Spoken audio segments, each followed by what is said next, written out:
Ok, muy buenas tardes para todos. El día de hoy corresponde hablar de varios temas bastante importantes, entre ellos la neuroretinopatía macular aguda, la retinopatía de Valsalva, el síndrome de Purcell y tipo Purcell y el síndrome de Terzo. Vamos a ir hablando de cada uno de ellos.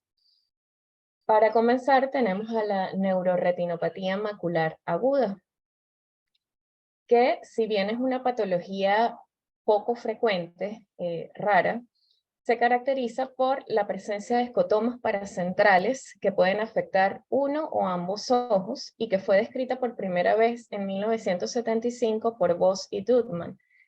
Afecta principalmente a mujeres de la tercera década de la vida. Está descrito generalmente no en personas hispanas, no en latinas, y suele estar asociado con alguna enfermedad o algún antecedente de enfermedad gripal reciente, fiebre o incluso con el uso de anticonceptivos orales. Clínicamente se va a caracterizar porque el paciente va a referir una leve disminución de la agudeza visual o incluso se percata de que hay un escotoma paracentral. Algunas veces es posible también que refieran algún grado de fotopsia, miodesopsia o metamorfopsia, aunque no es lo más frecuente. Y al examen oftalmológico podemos encontrar una lesión con forma de cuña marrón rojiza, con ápice hacia la fovea, que no es tan fácilmente distinguible. Muchas veces esa cuña adquiere una configuración petaloide o de lágrima, pero siempre esta lesión va a corresponder con el escotoma en el campo visual que refiere el paciente. En este tipo de neuroretinopatía no hay afectación ni del nervio óptico ni de cuerpo vítreo. Entonces aquí tenemos varias imágenes de fondo de ojo donde podemos ver las diferentes configuraciones que pueden presentarse en esta entidad.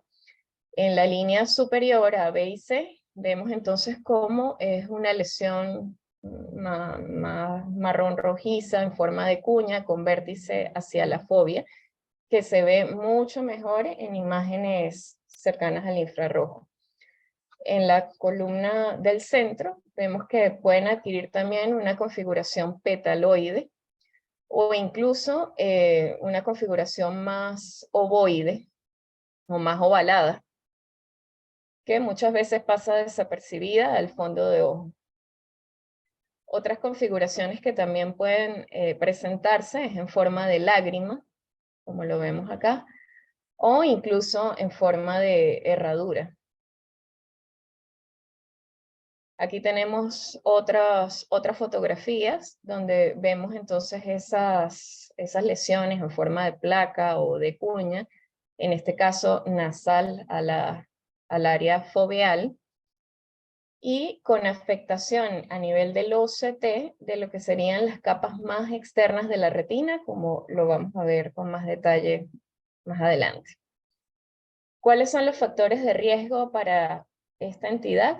Que el paciente haya sufrido una enfermedad gripal o fiebre en días recientes, el uso de anticonceptivos orales, exposiciones a epinefrina, traumatismos craneoencefálicos o incluso shock sistémico. Aunque cabe acotar que muchos de estos pacientes no refieren ninguno de estos antecedentes.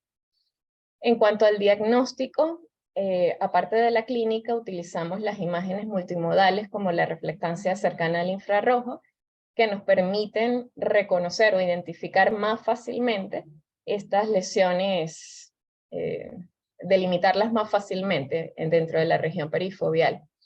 El campo visual, por supuesto, para confirmar el escotoma paracentral que está refiriendo el paciente y ubicarlo en correspondencia con la lesión que estamos viendo. Generalmente la FRG y verdanindiocionina salen normales. Y el estudio Gold Standard es el OCT, en donde sí es posible evidenciar una lesión hiperreflectiva que va a estar limitada a la retina externa. Va a haber afectación tanto de la capa nuclear externa como del elipsoide, y posteriormente un adelgazamiento retiniano generalizado. Entonces, recordando un poco las capas de la retina a nivel del OCT, esta entidad, recordemos que va a afectar más la retina externa. Entonces, la lesión que vamos a ver va a estar delimitada hacia lo que sería la capa nuclear externa, que sería esta de acá, membrana limitante externa y elipsoide. En estas imágenes podemos verlo con mayor detalle. En la fila superior vemos cómo precisamente hay una imagen hiperreflectiva que está afectando la capa nuclear externa, la membrana limitante externa y la elipsoide. En la imagen C la vemos con mayor amplitud, con mayor magnificación y vemos cómo afecta la retina externa. Igualmente, en la imagen, en la fila del medio, del centro, vemos que hay una alteración y discontinuidad de lo que sería la limitante externa y la elipsoide. Y con menor detalle en la imagen inferior, pero siempre a predominio de las capas externas de la retina. Aquí vemos entonces la lesión inicial, que es difícil de diferenciar, digámoslo así, hay que verla con mucho detalle. Y varios meses después vemos que prácticamente ha desaparecido. Aquí tenemos otros ejemplos más evidentes y vemos cómo es su evolución a través del tiempo. Vemos que esa masa hiperreflectante que está afectando las capas más externas, a medida que pasan las semanas, se va haciendo más pequeña, menos notoria, menos llamativa, hasta prácticamente desaparecer. Entonces, básicamente el tratamiento y pronóstico en estos casos, el pronóstico es bastante bueno, la mayoría de los casos recuperan completamente la agudeza visual, aunque se han reportado casos en los que persisten estos escotomas. Por tanto, el tratamiento básicamente es la observación. Ahora, existe una variante de esta neuroretinopatía que es llamada maculopatía media aguda paracentral, fue descrita por Sarraf en el 2013. También es una lesión en forma de acuña, es muy cercana a la zona vascular foveal, pero que en este caso va a afectar más la capa nuclear interna, afectando tanto el plexo vascular intermedio como el profundo. Suele presentarse en un rango de edad un poco más de los 49 a los 53 años y no suele tener predilección por ningún género. Se presentan más como lesiones más grisáceas en lugar de marrón rojizo. Igualmente van a ser pacientes que se van a quejar de un escotoma y a diferencia de la entidad anterior, aquí los escotomas suelen hacerse permanentes. Muchas veces la maculopatía media aguda paracentral está asociada o lleva de trasfondo también un evento isquémico más grande, como una oclusión vascular retiniana, y por lo general son pacientes que tienen mayor afectación de la agudeza visual. Entonces aquí vemos una fotografía de fondo de ojo, donde hay una leve zona grisácea parafoveal nasal a la fobia. Hay una lesión del EPR aislada, no asociada a la entidad, pero entonces cuando hacemos el OCT nos damos cuenta que hay una lesión hiperreflectiva que está afectando la capa plexiforme y nuclear interna, dejando sombra posterior. Y bueno, al pasar las semanas, a pesar de que sí hay una reducción de su tamaño, quedan algunas secuelas de ella allí. Este es un paciente con una oclusión de vena central de la retina no isquémica, en la que al hacer el OCT se evidencia entonces también las lesiones hiperreflectivas en la capa nuclear interna, la vemos en las dos fotografías, aparte por supuesto de todo el edema retiniano en el contexto de la oclusión vascular. Entonces, diferencias entre las dos entidades. La maculopatía paracentral media aguda son lesiones más superficiales que suelen limitarse a la capa nuclear interna y que van a afectar tanto plexos retinianos vasculares intermedios como profundos. Mientras que la neuroretinopatía macular aguda son lesiones un poco más profundas que afectan la retina externa y provocan muchas de ellas interrupción de lo que sería el elipsoide y la parte más externa. Entonces, gracias al OCT, la tomografía de coherencia óptica, fue posible clasificarlas o designarlas como tipo 1, la maculopatía aguda paracentral, en donde la afectación, como dijimos, es más hacia las capas internas, y en la tipo 2, o neuroretinopatía macular aguda, por sus siglas en inglés, cuando hay afectación por debajo de la plexiforme externa, o sea, más hacia las capas externas. Sin embargo, en ambas entidades hay una isquemia retiniana del plexo capilar profundo. Quise traer también unos artículos, una serie de casos, en donde había un antecedente previo de COVID-19 levemente sintomático, en el que fue posible de constatar en ese mismo momento la existencia de neuroretinopatía macular aguda. Asimismo, hay varias literatura al respecto, también relacionándola con las diferentes vacunas. Pasando ahora, dejando a un lado esta parte y pasando ahora a retinopatía de Valsalva, tenemos que fue descrita por Duan en 1972 y que hace referencia a una hemorragia preretiniana que es secundaria al aumento de la presión intratorácica. No hay predilección de edad, sexo o raza, y que será un paciente que va a referir una disminución abrupta de la agudeza visual indolora. Generalmente, al mejorar la hemorragia, puede haber mejoría visual. Entonces aquí tenemos dos casos muy particulares, la imagen A, en donde hay una hemorragia de pequeña extensión, de menos de un diámetro de disco, pero que está afectando, por supuesto, el área macular, en contraposición con otra mucho más extensa, que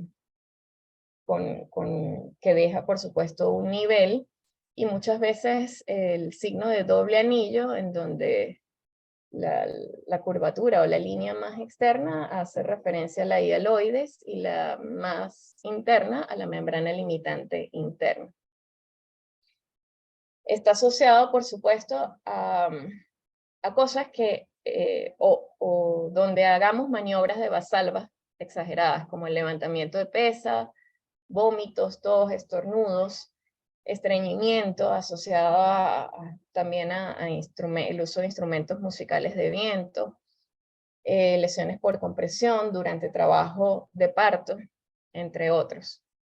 Pero básicamente la fisiopatología se basa en eso, en una maniobra de Valsalva en la que va a haber un aumento de la presión intratorácica o intraabdominal con aumento retrógrado de la presión venosa y por supuesto de la presión venosa intraocular, que va a ocasionar rotura de los capilares retinianos superficiales perifoveales con la correspondiente hemorragia y desprendimiento hemorrágico de la membrana limitante interna. Entonces, los síntomas: pérdida de la agudeza visual repentina, que es bastante molesta para el paciente, unilateral generalmente e indolora, precedida por el antecedente de una maniobra de Valsalva, Vamos a ver al examen físico, entonces la hemorragia prerretiniana bien delimitada, que puede adquirir una configuración redondeada u ovalada. Generalmente tienen una gran extensión, van más allá de un diámetro de disco, alrededor de la fobia, pueden estar ubicadas por debajo de la membrana limitante interna o a nivel subhialoideo, y hacer el signo del doble anillo. Entonces, aquí vemos una en la imagen superior, A y B, que corresponde entonces a una hemorragia subhialoidea en el área macular, que cuando se le hace el OCT, obviamente puede verse más hiperreflectante entre la hialoides y la membrana limitante interna. Una vez que se resuelve esa hemorragia, entonces vemos la imagen inferior de ese mismo paciente cuando ya está resuelto. Aquí tenemos otros casos mucho más llamativos, más extensos. ¿Qué otros signos oculares pudiéramos encontrar en estos pacientes tras una maniobra de Valsalva importante? Hemorragias subconjuntivales, hemorragias petequiales a nivel de los párpados, hemorragias no solo subhialoideas, sino también intrarretinianas superficiales y incluso subretinianas. El tratamiento va a depender, por supuesto, de la ubicación y de la extensión de esa hemorragia. Entonces puede ir desde simple observación, dándole recomendaciones al paciente de una posición semisentada, un reposo relativo, evitando el ejercicio, tratar las causas médicas, como por ejemplo el estreñimiento o los cuadros pulmonares y alérgicos, para evitar más maniobras de Valsalva. Está descrita también la hialoidectomía Jack Láser, y con potencias que pueden ir hasta los 9.7 milijoules, por supuesto tratando de evitar los vasos sanguíneos y alejándonos lo más posible de la fobia en el margen más inferior de la hemorragia. Y está descrito también el tratamiento quirúrgico en casos muy particulares en la que la hemorragia premacular es bastante significativa, de larga data, para evitar las complicaciones que puedan derivar a futuro. Diagnóstico diferencial con varias patologías, entre ellas retinopatía hipertensiva, hemorragias importantes por drepanocitosis, síndrome del niño maltratado, síndrome de Terson, como veremos más adelante, los macroaneurismas retinianos rotos, o incluso separaciones de vítreo posterior traumáticas en las que haya hemorragia, por lo que es muy importante descartar también la presencia de desgarros. El pronóstico generalmente es bueno, con resolución en varias semanas a meses. Sin embargo, si esa hemorragia se hace persistente, pueden haber complicaciones asociadas al acúmulo del hierro, a la hemosiderosis y a la fibrosis que puede haber posterior al sangrado. En cuanto a la retinopatía de Purcher y tipo Purcher, tenemos que adquirió su nombre por Ottmar Purcher, quien fue el primero en describirla en 1910, que es conocida también con el nombre de angiopatía retiniana traumática, linforragia retiniana o teletraumatismo retiniano. Y básicamente se trata de una vasculopatía oclusiva retiniana que se va a caracterizar por múltiples parches blanquecinos alrededor de todo el nervio óptico y de la papiloma macular, asociado con hemorragias intrarretinianas, con una incidencia de 0.24 casos por cada millón de habitantes y suele ser bilateral. Entonces aquí vemos las lesiones patognomónicas, que son en forma de parches blanquecinos, pálidos, a nivel con predilección al polo posterior del ojo. Son pacientes que se van a presentar con muy mala agudeza visual, de 20-200 a cuentadedos, con afectación del disco óptico, la presencia de papilitis. Pueden haber también hemorragias intrarretinianas y prerretinianas, pero importante acotar que estos son pacientes que también tienen o que han sufrido un TEC, un traumatismo craneoencefálico grave, y que tienen lesiones a nivel neurológico. En cuanto a la fisiopatología, es bastante debatida, sin embargo, la mayoría de artículos coinciden en que hay un proceso oclusivo de las arteriolas terminales peripapilares, y de allí el cuadro de palidez y de exudación algodonosa, que puede estar precedido por leucoembolización, daño endotelial,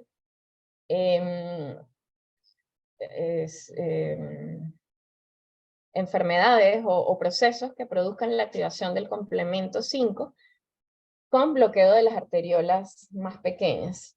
Están descritos émbolos de colesterol, plaquetas de fibrina, émbolos de calcio, de leucocitos, aire, grasa o incluso de líquido amniótico.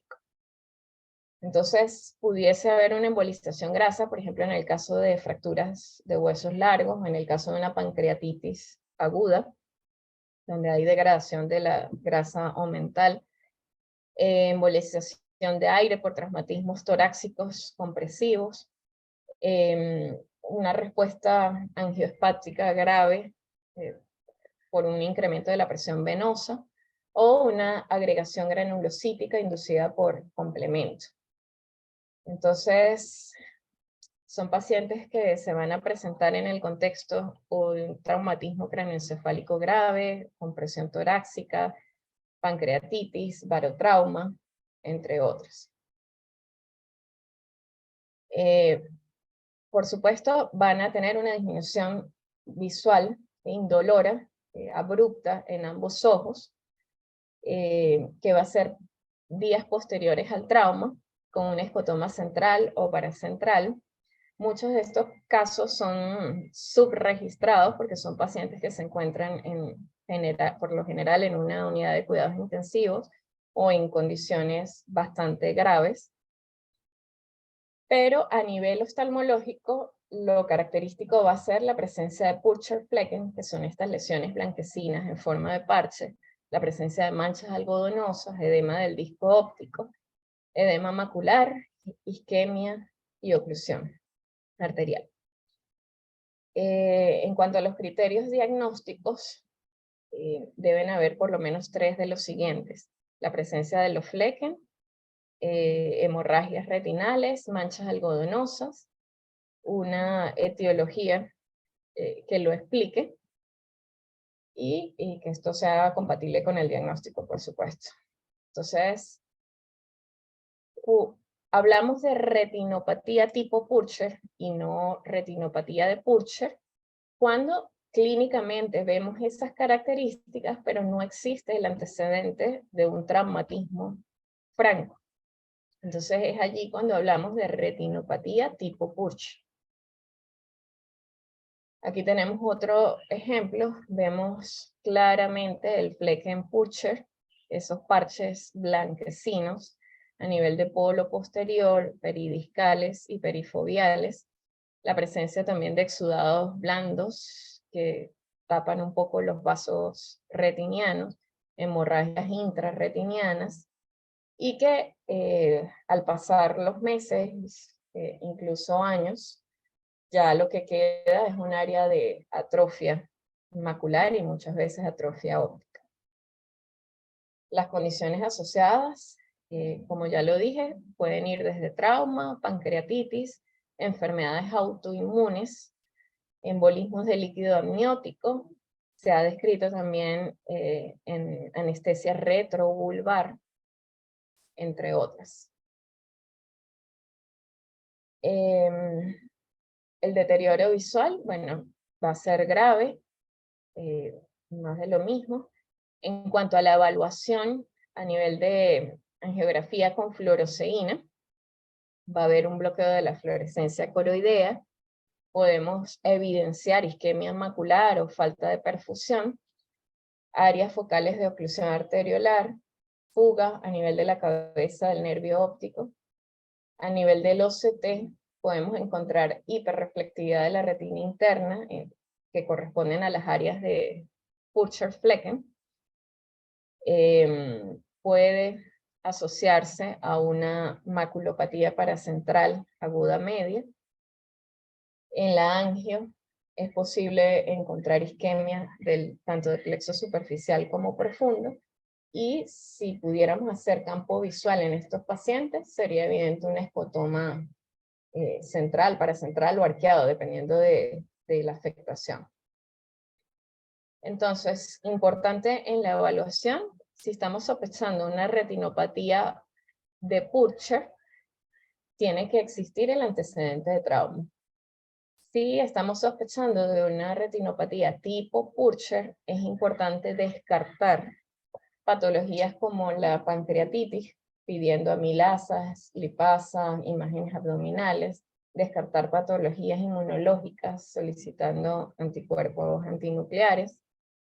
En todos los casos, complemento C5 activado y también factor reumatoide. También marcadores de degradación muscular para tratar de buscar alguna asociación sistémica.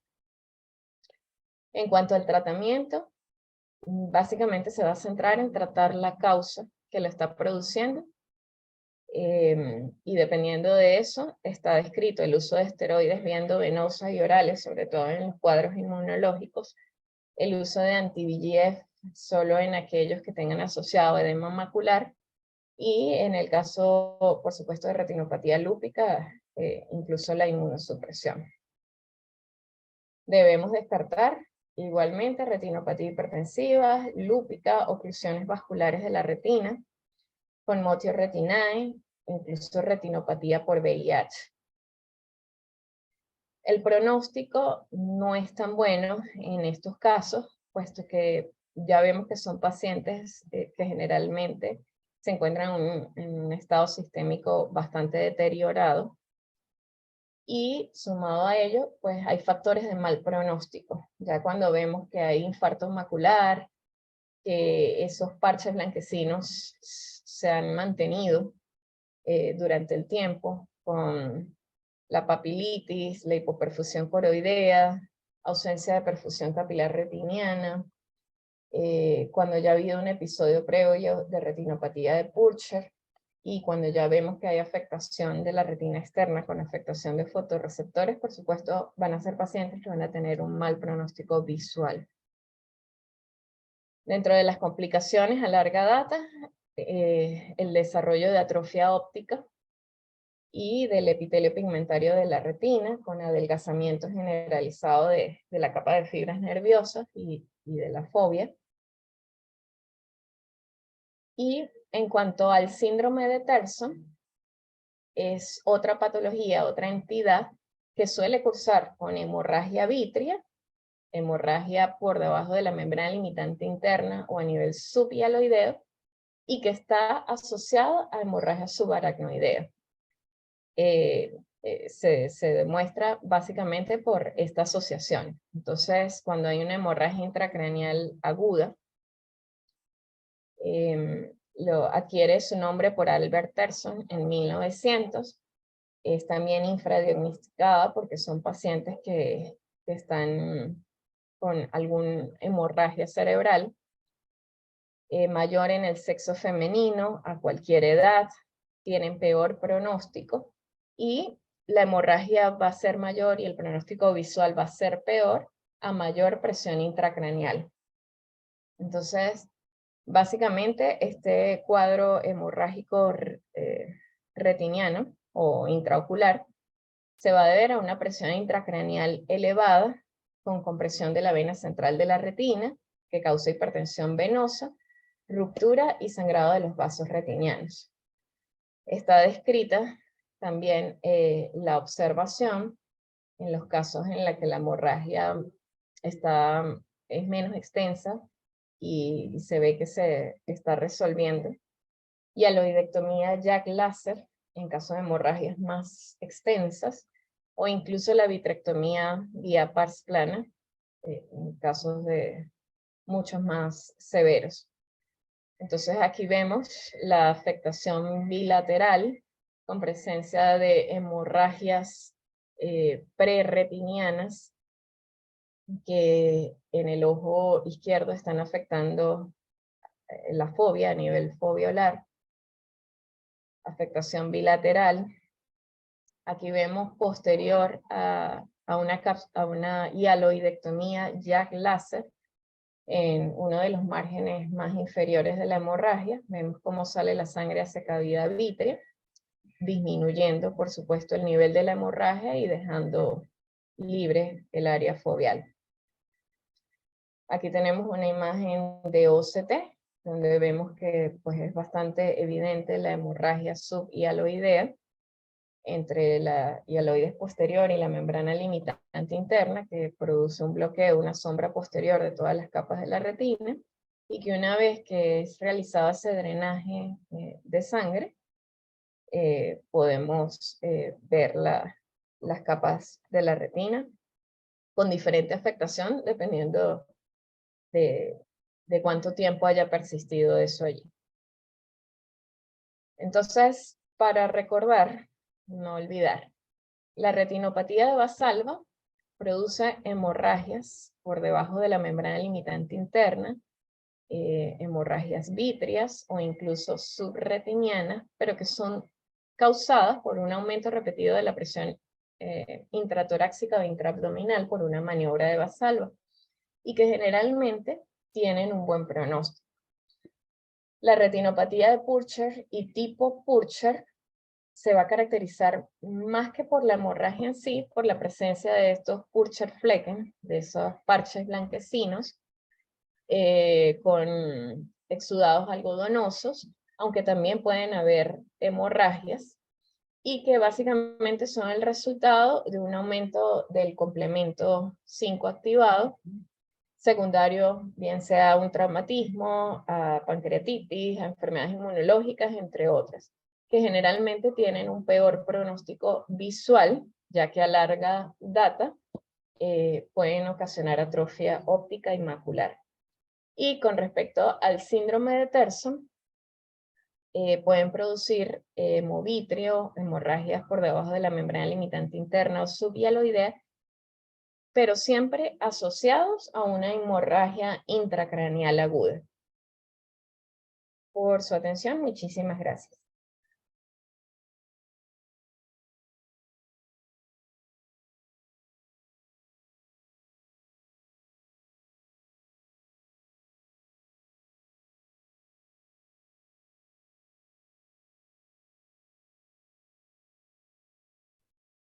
Pero no sé si el doctor Perazo, que está aquí con nosotros, ahorita va a comenzar a comentar o quiere que yo comente primero, no sé.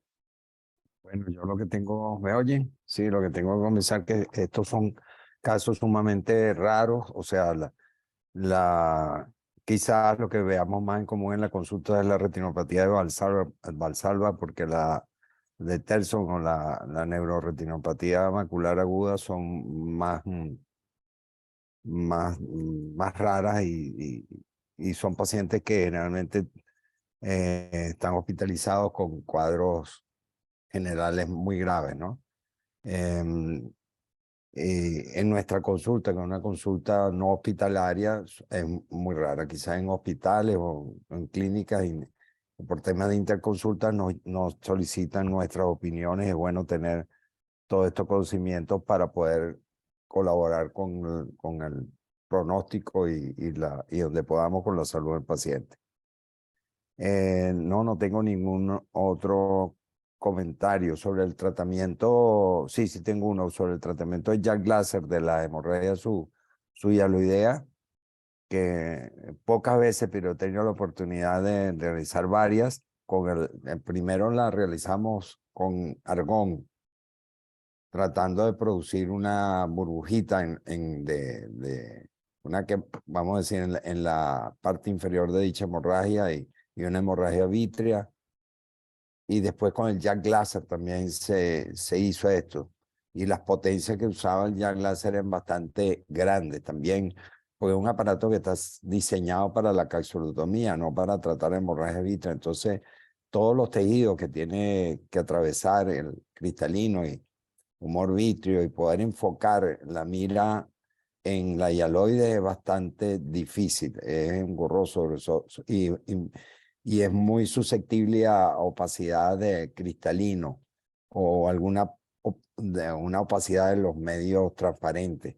Es bastante difícil, hay que usar intensidad bastante grande y el Jack Laser necesita un punto de foco bastante nítido para que haga su efecto. Entonces, pocas veces, de las veces que lo he intentado, pocas veces he tenido buenos resultados. Pero sí hay que realizarlo porque es maravilloso cuando tiene éxito, son maravillosos los resultados. Se produce una pequeña hemorragia vitrea que se reabsorbe y se acabó el problema. Lo importante es saber por qué se produce esa hemorragia su hialoidea e ir directo a la causa. Si es, bueno, la maniobra de Valsalva, bueno, se toman las medidas, pero puede ser por otras causas también. Bueno, eso es todo lo que tenía que agregar. Bueno, yo quería acotar algo que me pareció muy interesante la primera parte cuando hablaste de las neuroretinitis maculares. Hay una entidad clínica que se llama retinopatía placoide multifocal aguda, que, o sea, aquí hay algo que hay que tener presente, ¿no? Fíjate que cuando hablamos de etiologías, las etiologías son muy diversas. Se habla incluso de la parte de esteroides asociada a ellas y la parte viral. Entonces no sabemos exactamente si es que el esteroide puede deprimir la inmunidad de la persona y hacer que algún componente viral, etcétera, sea más preponderante en estos casos, pero lo cierto es que no hay un factor etiológico que tengamos bien identificado, ¿no? Y como ha pasado anteriormente en algunas entidades clínicas, como los agujeros maculares, etcétera, llega un momento en que comienzan como a unificarse una serie de entidades en una sola entidad clínica. No sabemos si es como una variación de entidades dentro de un proceso inflamatorio. Lo cierto es que en la epitelopatía placoide multifocal aguda también se ven personas en mujeres, en una edad 30, 35 años predominantemente, tienden a tener un curso muy agudo, tienden a dejar unas marcas muy importantes a nivel de la retina y una buena recuperación visual. Y generalmente sí se nota que la tuvo el paciente, es una entidad como muy florida, ¿no? Me llama mucho la atención, bueno, fíjate que estuviste hablando de que había dos afectaciones, una que era más externa a nivel de las capas neuroretinales externas y otras medias. Entonces puede haber allí un componente de, digamos que de intensidad de variación de la respuesta en diferentes tejidos, porque al final son entidades que se reabsorben totalmente, o sea, que se resuelven totalmente, el paciente recupera su agudeza visual y se ven en grupos de tallos similares, ¿no? Entonces, allí es interesante ver que las primeras se diagnosticaron la epitelopatía placoide porque era muy florida y se veía muy fácil. Las otras las hemos ido gradualmente ubicando porque tenemos las herramientas como el OCT que nos permite hacer una delimitación de los estratos donde están ubicadas las inflamaciones. De claro, vamos siendo más exquisitos poniéndole ubicación, ¿no? Pero definitivamente hay un gran grupo que se desenvuelve de estas entidades inflamatorias dentro de este espectro que acabamos de conversar, ¿no? Eso por ese lado de la neuropatía, de la neuroretinitis de la que hablaste, ¿no? Con respecto a la de Valsalva, la hemorragia premacular por subhialoidea por maniobra de Valsalva, igual que el doctor Perazo, yo he tenido poco chance de tratarlas. He tratado dos con Jack Laser, si es mucho. Me recuerdo una que es verdaderamente muy importante. Y sí, lo cierto es que para hacer el enfoque cuesta mucho. Hay que tener mucho cuidado que el desenfoque que te da el Jack Laser, no ponerlo muy posterior. Hoy en día tenemos el instrumento del OCT que nos ayuda a más o menos saber si tenemos una zona de seguridad de hemorragia suficientemente gruesa como para saber si el disparo del Jack va a ser digamos que puede ser más traumático en la retina, ¿no? Entonces hay que ver que haya un patrón de seguridad, sobre todo en el OCT, que nos permite saber que hay un colchón de sangre porque si tú haces un desenfoque del JAK muy posterior, cuando haces el enfoque del rayo, puedes estar lesionando directamente la retina subyacente. ¿Ok? Entonces, y una vez que haces el disparo, generalmente ya pierdes cualquier visualización, porque al comenzar a salir la sangre, ya ahí no hay forma de echar para atrás ni de volver a hacer otro disparo. Entonces, tienes que aprovechar muy bien el primer disparo con un buen enfoque para tratar de tener un buen éxito en el procedimiento, ¿no? Esa es la segunda acotación que iba a hacer. La otra es con respecto a, bueno, el Purser. En el síndrome Purser yo tuve oportunidad de ver dos que me llamaron mucho la atención. Uno fue posterior a una maniobra de resucitación cardiovascular en el hospital, y bueno, el paciente al despertar tenía un Purser, bueno, claramente ya sabíamos de dónde venía, pero... Y otra fue en una paciente que, muy mayor, que se sometió a una cirugía de reemplazo de cabeza de fémur, hizo embolización grasa, y igualmente hizo una retinopatía de Purser, tipo Purser bien florida, ¿no? Entonces, bueno, tener mucho cuidado en esos pacientes mayores que van a ser sometidos a estos procedimientos, observarlos, ver el fondo de ojo, o sea, son cosas que en realidad uno debe buscar de entrada o estar pendiente, igual que uno busca retinopatía de la prematuridad en pacientes que son sometidos a cirugías largas, prolongadas, o en decúbito, con presión sobre tórax, etcétera, estar pendiente de estas alteraciones a nivel de la retina, ¿ok?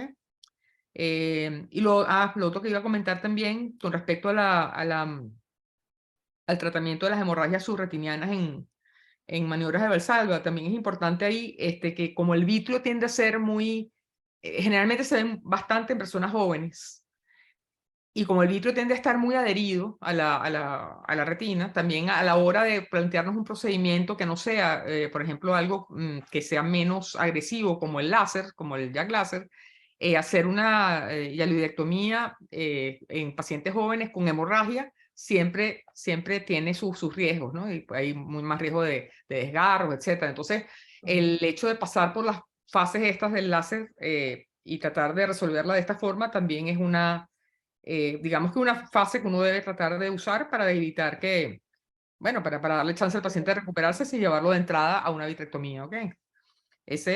Ajá. Otra observación, pusiste allí una fotografía de cuando hablaste del Tersum, el paciente tenía como muchas hemorragias floridas a nivel de la retina, como tal, y bueno, esto asociado a una hemorragia subaracnoidea, ¿no? Una hemorragia subaracnoidea. Las que yo he visto más son hemorragia vítrea, ¿verdad? Que lo que he visto es mucha hemorragia vítrea y asociada a la hemorragia subaracnoidea, ¿no? Cuando uno observa ese cuadro que tú estás viendo allí de las hemorragias floridas a nivel de la retina, muchas, hay que también pensar en cuadros de hemoglobinopatías asociadas con el cuadro, ¿no? Porque ciertamente, bueno, se pueden presentar, pero la presentación de una alteración con múltiples hemorragias floridas a nivel de la retina, como las que describiste allí, llama mucho la atención hacia alguna patología sistémica también. Entonces hay que tratar de descartarla, ¿no? Bueno, y siempre es importante hacer un buen estudio sistémico de cualquier paciente para ver qué es lo que produce la alteración, ¿no?